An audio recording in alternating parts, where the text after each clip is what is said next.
የሌላ ሃይማኖት ነው። ነቢያቶች አያውቁትም፣ አምላክ አያውቀውም። አምላክ የታለሽ የነቢያት እምነት እንደነበር የሚገልጸው የቱ ጋር ነው? እሱን እሺ ንገረኝ። ከነብዩ መሐመድ በኋላ ልትለኝ ከሆነ እሱ ብቻ ማረጋገጫ ነው። አምላክ አላህ ከነብዩ መሐመድ ጋር የሚያያይዘው ነገር የለም። እስኪ አንድ ልጅ አለ ሻሃዳ ታስይዘዋል ነው ማለት ነው። የቴ ልጅ ነው? እሺ አለ አብሮህ ነው? አብሮኝ ነው። እሺ ናም እሺ እሺ ያናግረኝ። ሰላም እንዴት ነህ? ሰላም ነው። ሰላም ነው አለ አልሐምዱሊላህ። እሺ ማን ነበር ስምህ?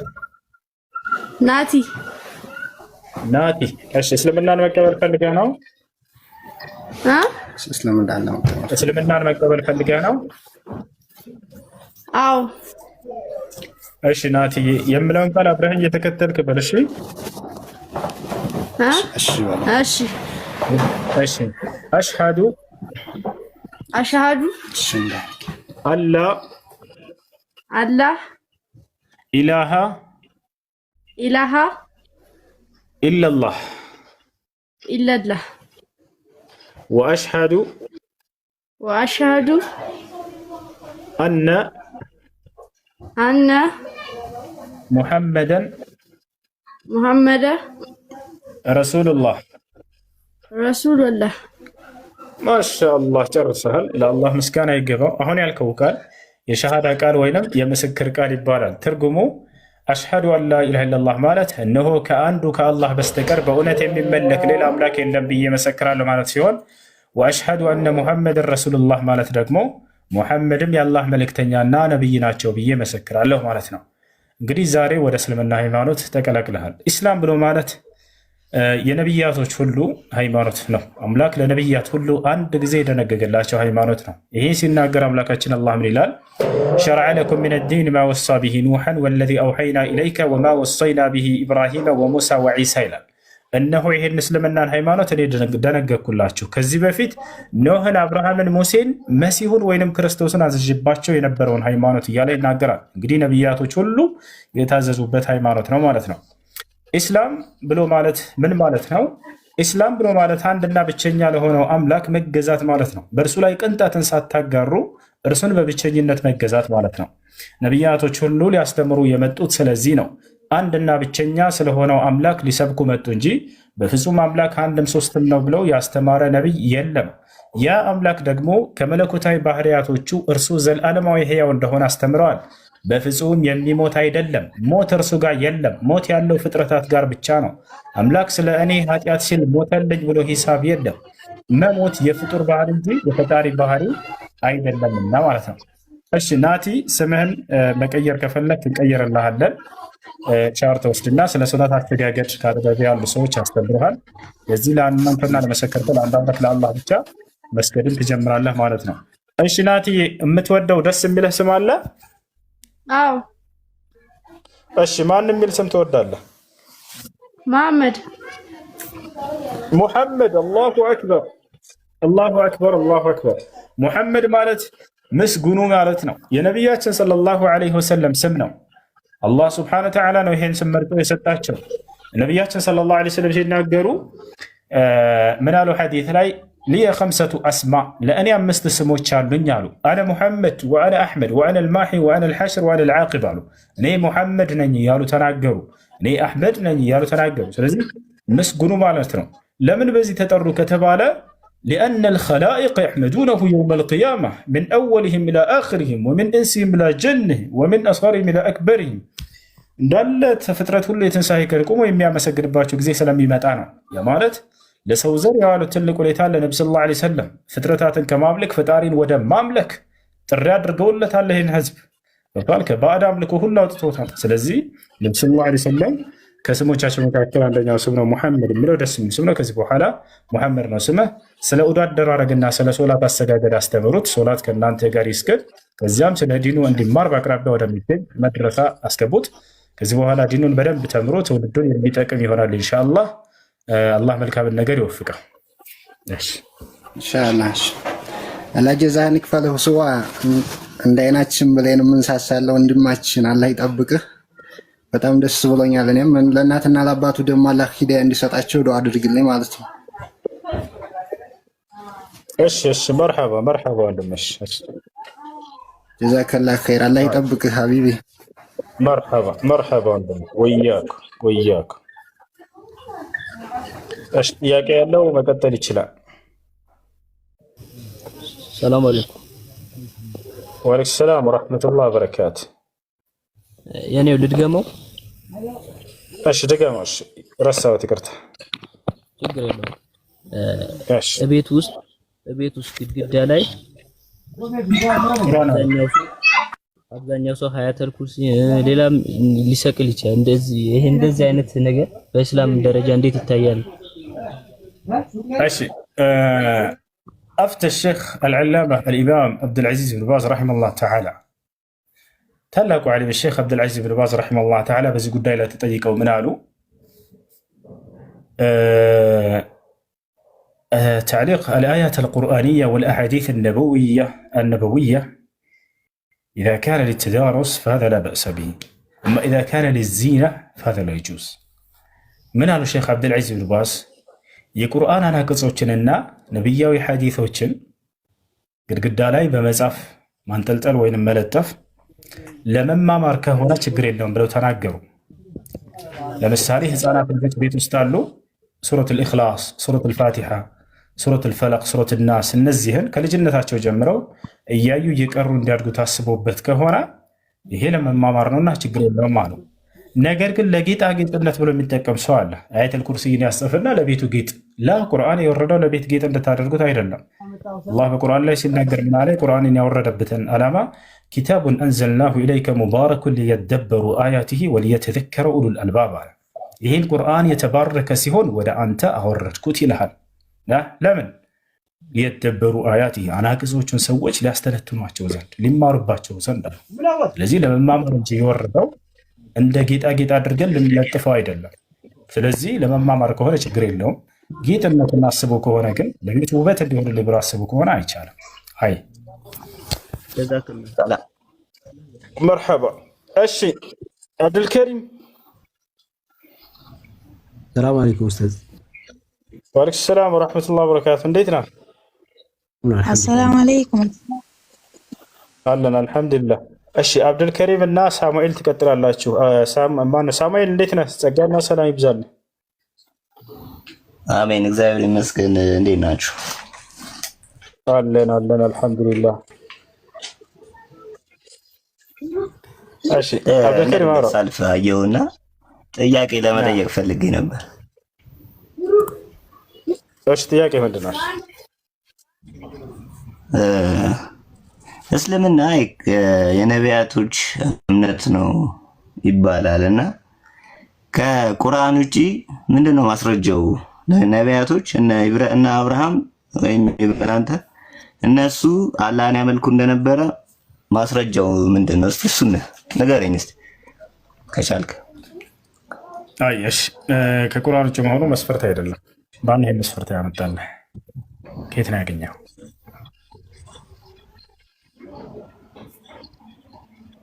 እንደዛ የሚባል መስፈርት የለም። እኔ ጥያቄ ጠይቀህና ክርስትና ላይ ግን ከመጽሐፍ ቅዱስ ውጭ እልሃለሁ። ይሄ ያስኬዳል? እንደዚህ አያስኬድም። አያለሁ። ስለዚህ ማነው ተናጋሪው የሚለውን መጀመሪያ ማወቅ ነው። ቁርአንን ነቢዩ ሙሐመድ ሰለላሁ ዐለይሂ ወሰለም ከሆኑ የተናገሩት እሱ ማስረጃ ሊሆን አይችልም። ምክንያቱም እርሳቸው የመጡት ከነ አብርሃም፣ ከነ ኢስሐቅ፣ ከነ ሙሴ፣ ከነ መሲሁ በኋላ ነውና እርሳቸው ከዚያ በኋላ መጥተው በራሳቸው ቢናገሩ ስላለበት ዘመን ይመጡ ነበርክ በዚያ ዘመን የሚል ጥያቄ እንጠይቃለን። ትክክል ነው። ግን የቁርአን ተናጋሪ ማን ነው ብለን ስናይ አምላክ አላህ ሱብሓነሁ ወተዓላ ነው ያወረደላቸው። እርሱ ደግሞ ጊዜ የሚገድበው አይደለም። የአብርሃምን፣ የኢስሐቅ፣ የያዕቆብን ዘመን ሁሉ የሚያውቅና የፈጠረ ያን ሁሉ ያስገኘ አምላክ ነው እየተናገረ ያለ። አላህ በቁርአን ላይ ሲናገር ቁል አንዘለሁ አለዚ የዕለሙ ሲረ ፊ ሰማዋት ወልአርድ ይላል። ሙሐመድ ሆይ ይህን ቁርአን ለሰዎች ያወረደው ማን ነው አለ? ሙሐመድ ነው አለ? ላ አይደለም። የሰማያትንና የምድር ሚስጥር ሁሉ ከሚያውቀው ከአምላካችሁ ከአላህ ዘንድ ተወረደ በላቸው ይላል። አየህ፣ ለእርሳቸው ይህን ቁርአን ያወረደው ለአብርሃም፣ ለኢስሐቅ፣ ለያዕቆብ እሱ እኮ የሚለውማ እንደሱ ብሎ እኮ የነገረን ነብዩ መሐመድ ነው እንጂ ሌላ ሰው እኮ አይደለም አይደለ? ከሱ ውጪ ከዛ እንደነበሩ ምን ከማህመድ ብቻ ነው ማረጋገጫችን። ሳሙኤል ሙሴ ብቻ ነው ማረጋገጫ ለእግዚአብሔር። ሌላ ማንም የለም። ከሙሴ በፊት እግዚአብሔር መኖሩን ያረጋገጠ አንድ ነቢይ ይስጠኝ አለ? ስለዚህ ሙሴ ብቻ ነው ያረጋገጠው። ነቢይ የመጣው ለምንድን ነው? ከሙሴ በፊት እግዚአብሔር መሆኑን ገልቦና ነበር። እሱ የኛ እኮ ይኸውልህ እንደዛ ለማለት ራሱ እኮ የኛ አንድ ብቻ አይደለም ያለው፣ ብዙ ማስረጃዎች አሉ። ከ40 በላይ ነቢያቶች አሉ አይደለ? ግን እነሱ በሙሉ የተጻፉ ነገር ናቸው። በአንድ የምጠይቅህን መልስ አንተ በመጣበት መንገድ። ከሙሴ በፊት እግዚአብሔር ነበር ወይንስ አልነበረም? ይታወቃል። ከሙሴ በፊት እግዚአብሔር ነበረ፣ ያለና የሚኖር ነው ዘላለም። በጣም ጥሩ። ከሙሴ በፊት ከነበረ መጽሐፍ ስጠኝ አንተ፣ ማስረጃ የተጻፈ ነገር። አንተ እኮ እያልክ ያለው አሁን እዛ ሙሴ ላይ ነው። እኔ ያልኩህ እዚህ ነው። ሲጀመር በገለቦና ነበር የሚያመልኩት። ማስረጃ አለህ ወይንስ የለህም? ከሙሴ በፊት ለመኖር ማስረጃ ከምንም ነገር ይሁን በህገ ልቦና ነበረ የሚያመልኩት። ስለ ህገ ልቦና ምናምን በህገ ልቦና ነበር የሚያመልኩት። ከሙሴ በፊት ለመኖሩ አንድ ማስረጃ ስጠኝ። ምንድነው ማስረጃ እግዚአብሔር ለመኖሩ ከሙሴ በፊት?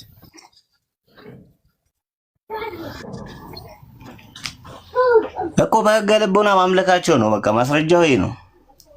እሱን ማስረጃ ምንድን ነው? ለዚህ የተጻፈ ነገር ስ በህገ ልቦና ሲያመልኩ እንደነበር ከሙሴ በፊት በህገ ልቦና እንደሚያመልኩ ይታወቃል። የታወቀ ነገር ይታወቃል ነው ማስረጃው። ከዛ በኋላ ነው የመጣው እኮ። አሳየን ማስረጃ ትልቁ ላይ ላድርግህና ከሙሴ አሁን እኮ የተመሰረተው እስልምና የተመሰረተ የተባለው አንዲት መንገድ ስጠን። እንዳው ከሙሴ በፊት እግዚአብሔር ለመኖሩ የሆነ ማስረጃ የፈለከው ይሁን። አንተ ህገ ልቦናን በለው ህገ ጭንቅላት ከፈለከው አንተ ያላ እኮ ህገ ልቦና መልስ እኮ ነው እኮ። የተጻፈ ማስረጃ የለም እግዚአብሔር ለመኖሩ ምንም ብታሳየው ነገር የለም። መጽሐፍ አለ፣ መጽሐፍቶች አሉ እኮ እነሱን በቃ እንደሱ መጽሐፍት አለ፣ መጽሐፍቶች አልከን። እነሱን ከፍተህ አሳየን እስኪ እግዚአብሔር ለመኖሩ። ካልሆነ እግዚአብሔር የለም ውሸት ነው ማለት ነው። ክፈት ያላ ክፈት። በአንድ ሰው ላይ የተመረኮዘ አይደለማ፣ ብዙ አሉ እኮ። ክፈት ከሙሴ መጽሐፉ ራሱ መጽሐፍ ቅዱስ እኮ የተጻፈው ለሰው ልጅ ነው አይደለም? ከሙሴ በፊት የለም። በቃ ጨርሰናል። አያችሁ አይደል? ማሳየት አይችልም። ስለዚህ በሱ አካሄድ በሱ ሎጂክ ከመሐመድ በፊት የለም ማለት ነው። ልባቸው አይደለ? እናንተ ደግሞ ከመሐመድ በፊት የለም ማለት ነው። አሁን አዳምጥ፣ መልሱን አዳምጥ። ስለዚህ እኛ እምነታችንን ከያዝነው መለኮታዊ መጽሐፍ ማረጋገጥ እንችላለን። እሱ ግን ከያዘው መጽሐፍ ወላሂ እምነቱን ማረጋገጥ አይችልም። አንድ ክርስቲያን ሌላ መጽሐፍ አልጠየቀም። በያዝከው መጽሐፍ ውስጥ እምነትህ የለም። በያዝከው መጽሐፍ ውስጥ የምታመልከው አምላክ የለም፣ አይታወቅም። ሌላ መጽሐፍ አልጠየቀም ከዚያ በፊት ወይም ከዚያ በኋላ ምናምን ብዬ በእጅህ በያዝከው መጽሐፍ ሃይማኖትህን ማረጋገጥ አትችልም። ትችላለህ? አትችልም? እርግጠኛ ነህ እሱን? ወላሂ ሙሉ በሙሉ እርግጠኛ ነኝ። በፍጹም በመጽሐፍህ ላይ ሃይማኖትህን ማረጋገጥ አትችልም። እግዚአብሔር የማያውቀውም ነቢያቶች የማያውቁትም ክርስትና ያውቁታል ካልክ ለእኔ እምነቴ ልጄ ምናልባት አንተን እንትን ማለት አቅሙ ላይኖረኝ ይችላል። ግን ቀጥተኛ እንደሆነ ያውቃል፣ የሚያውቅ ያውቃል። ሳሙኤል እምነትህን ከመጽሐፍህ አስረዳ፣ አውጣና። ሌላ መጽሐፍ ከዚያ በፊት ብዬ አልጠይቅህም። በያዝከው መጽሐፍ እኔ ጥያቄ የነበረው ማለት እሱማ ያለ የኔ የራሴንም እኮ እንትን ላልል ይችላል። በቃም የታድርግ እሺ። ነቢያቶችን ይዘዋል ሁለቱም መጽሐፍቶች ተብሎ ይታመናል። መጽሐፍ ቅዱስን ቁርአን ቦታቸዋል አይደለ? ነገር ግን በእነዚህ ነቢያቶች ይገኛሉ፣ የነቢያቶችን ማምላክ ይገኛል ተብሎ ይታመናል። ነገር ግን ሙስሊሞች እምነታቸውን ማረጋገጥ ይችላሉ የነቢያት እምነት እንደሆነ በመጽሐፉ ላይ። ክርስቲያኖች ግን በያዙት መጽሐፍ ላይ ነቢያቶችም ሆነ አምላክም አያውቁት። በክርስትና ማረጋገጥ አይችልም። ይሄን አይችልም። ሳሙኤል ይዛቸዋል። ይሄን ይመስላል። ስለዚህ አላህ ስብሐነ ወተዓላ ስለቀደሙት ስለላካቸው ነቢያቶች ሲተርክልን ምን አለ? ማ ካነ ኢብራሂሙ የሁድየን ወላ ነስራንየን ወላኪን ካነ ሐኒፈን ሙስሊማ ይላል። አብርሃም አይሁድ አልነበረም፣ ክርስቲያንም አልነበረም። ነገር ግን ወደ ቀጥተኛ ጎዳና የተገለበለ ሙስሊም ነበር ይላል ቃል በቃል። አብርሃም ክርስቲያን ነበር የሚል መጽሐፍ ቅዱስ ላይ ያለ ወይ ብዬ ብጠይቀው የለም፣ ወፍ አይታወቅም። አብርሃም ምን እንደሆነ ሃይማኖት ግን ክርስትና እኮ የመጣው እኮ ኢየሱስ ክርስቶስ ነው የመሰረተው እኮ ክርስትና። ከዛ በፊት አይታወቅም ነበር ክርስትና። ክርስትና የመሰረተው ኢየሱስ ክርስቶስ ነው። ከዛ በፊትስ ክርስትና አይታወቅ ነበር? ከዛ በፊትም ክርስትና እኮ የመጣው ኢየሱስ ክርስቶስ ነው ያመጣው። በሱ ስም ነው ተሰይመን እኮ ክርስቶስ የተባለ የክርስቶስ ተከታዮች ስለሆንን ክርስቲያን ተባልን እኛ። ከዛ በፊት የነበረው በአብርሃም ዘር ነበረ እንትን የሚባለው። ስለ ዘር ሳይሆን ጥያቄ ስለ ክርስትና ሃይማኖት ነው። ክርስትና የሚባለው ሃይማኖት ከዛ በፊት ነበር?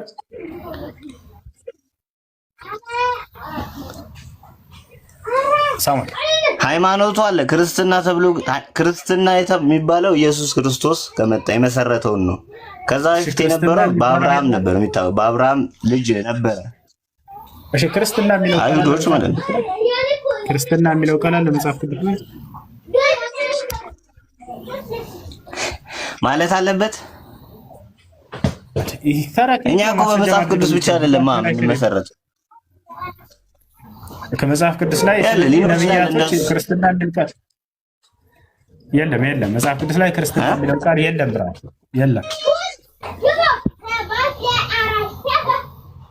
እኮ ነገርኩ እኮ በመጽሐፍ ቅዱስ ብቻ አይደለም እኛ እንትን የምንለው በቤተክርስቲያን ነው። እኛ ቤተክርስቲያን ነች መጽሐፉን ራሱ የሰጠች። ግን እኔ ጥያቄ የነበረው ማለት ነው ከነብዩ መሐመድ በፊት ነቢያቶች እንደነበሩ በምን ነበር የሚታወቀው ነበር ጥያቄ። እኔ አሁን የራሴን እንትን እላለሁ በጣም አቂ ነኝ ምናምን እያልኩ አይደለም። እዚች ጋር ያኛውን ለማወቅ ነበር አገባብ አንተ ቀየርከው እንጂ መልስን አዳምጥሽ መልስን። እሺ ከነብዩ መሐመድ ሰለላሁ ዐለይሂ ወሰለም በፊት ነቢያቶች እምነታቸው እስልምና ለመሆኑ ማስረጃቸው ምንድነው? የአምላካችን ግልጠተ መለኮት ያ አምላክ የተናገረው ቃል ነው። አምላክ ደግሞ ስላለፈው ዘመን ሁሉ የሚያውቅ ነው። ራሱ ነው ያንን ሃይማኖታቸው ምን እንደነበር አስተምሮታቸውን ሁሉ የገለጠልን። እሺ አላህ እንደተናገረው ማለት ቁርአኑን አላህ እንደተናገረው ማረጋገጫችን ምንድነው? ምን አይነት ማረጋገጫ ማለት አሁን ለምሳሌ ቁርአን ወርዷል። እሱን አሁን ለምሳሌ እንትን የወረደላቸው ለነብዩ መሐመድ ነው አይደለ? ከዛ ለህዝቡ ደግሞ የሚያስተላልፉት እሳቸው ነበሩ አይደል? ትክክል እኮ ማረጋገጫችን እዚች ጋር እሳቸው ናቸው ወይስ ሌላ ማረጋገጫ እሳቸው ብቻ ናቸው?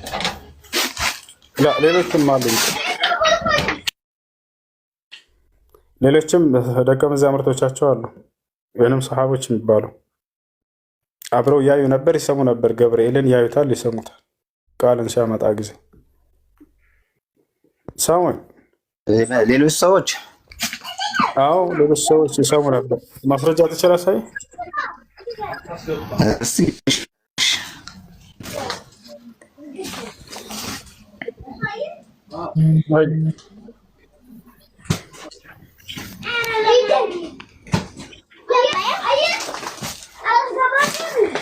እሺ ሳሙኤል እየሰማሁ እና ምስክሮች ነበሯቸው አብረዋቸው የነበሩ የእምነት ባልደረቧቸው። ለዚያውም አራት እንዳይመስሉ አራት ሳይሆኑ እንደ ማርቆስ፣ እንደ ማቴዎስ፣ እንደ ሉቃስ እና ዮሐንስ ለአራት ሳይሆኑ ከ100,000 በላይ ምስክሮች ከ100,000 በላይ ምስክሮች ሰሃቦቻቸው ቁጭ ብለው ይሰሙ ነበር። ገብርኤልን ያዩት ነበር፣ ሚካኤልን ያዩት ነበር።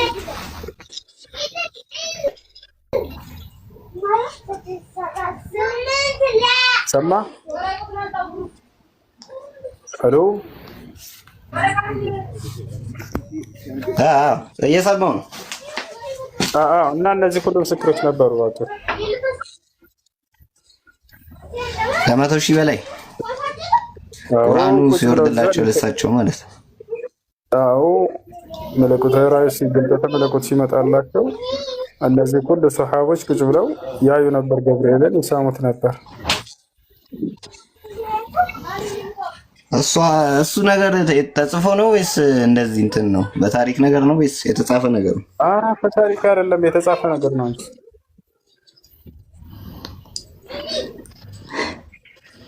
ብታሳየኝ ደስ ይለኝ ነበር። ለማንኛውም እሺ፣ አመሰግናለሁ። ጊዜያችሁን ስለሰጣችሁኝ አመሰግናለሁ። ከፈለክ አሳያለሁ። ግን አንድ ጥያቄ አለኝ። ምን እንደሆነ ታውቃለህ? ሌላ አንድ የመጨረሻ ትልበልና ሉጣ። አይስ እንትን የሃይማኖት ንጽጽር አሁን ለምሳሌ አንተ አለ አይደል? ሃይማኖት ንጽጽር ምናምን መልሶች ምናምን የምትሰጡ የሃይማኖት ሌሎች አሁን ለምሳሌ እስላምን ከማንም ጋር አላነጻጽረው። ቆይ እኔ እስላምን ከማንም ጋር እያነጻጸርኩ ቃሉን ያልኩ እንጂማ ሁሉም እኮ እምነቱን ላያነጻጽር ይችላል። እኔ ቃሉን ያልኩ እንድንጠቀምበት እንድንግባባው ያለ ነገር ነው። ቅድም ለምሳሌ የሚነጻጸረው ያለ ነገር ነው። እስላም ያለ ነገር ነው። በሃይማኖታቸው በመጽሐፋቸው ተገልጿል የነቢያትነት እንደሆነ። ክርስትና ግን ለምሳሌ በያዙት መጽሐፍ ላይ የሌለ ሃይማኖት ነው። ነቢያቶች አያውቁትም፣ አምላክ አያውቀውም። አምላክ የታለሽ የነቢያት እምነት እንደነበር የሚገልጸው የቱ ጋር ነው? እሱን እሺ ንገረኝ። ከነቢዩ መሐመድ በኋላ ልትለኝ ከሆነ እሱ ብቻ ማረጋገጫ ነው። አምላክ አላህ ከነቢዩ መሐመድ ጋር የሚያያይዘው ነገር የለም። ሰለላሁ ዐለይሂ ወሰለም እርሳቸው ቃሉን ተቀበለው ማድረስ እንጂ ንግግሩ የአምላክ ነው እያልኩ ነው። ዘለቀ ከራሳቸው የተናገሩት ቃላቸው የለም። እርሳቸው አላህ ሲናገር ወማ የንጢቁ ዐኒል ሀዋ ኢን ሁወ ኢላ ወሕዩን ዩሓ ይላል። ሙሐመድ ከራሱ አንዳችን አይነግራችሁም፣ እርሱ የሚተላለፍለትን ራእይ እንጂ ሌላን አይናገርም ማለት። ስለዚህ እርሳቸው ሳይሆን እየተናገሩ ያሉት አምላክ ነው። አምላክ የቀደሙትን ዘመናት ሁሉ ነቢያት የሚያውቅና የሚልክ የሆነ አምላክ ነው። ይህን ያወረድላቸው አምላክ ራሱ ሲናገር ነው ይላል መሰለ ኢና አውሐይና ኢለይከ ከማ አውሐይና ኢላ ኑሕን ወነቢይነ ሚን ባዕድህ ይላል። እነሆ ወደ ኑህና ከእርሱ በኋላ ወደ ተላኩ ነቢያቶች ራእይን ስገልጥ እንደነበርኩኝ አሁን ደግሞ ዛሬ ለአንተ ገለጥኩልህ እያለ የሚናገር አምላክ ነው። ታላረ ይህ ነው። እሺ ከዛ እኮ እሱ እኮ የተጻፈው እኮ እሱ ቁርአን ላይ እኮ ነው አይደለም የምትለኝ?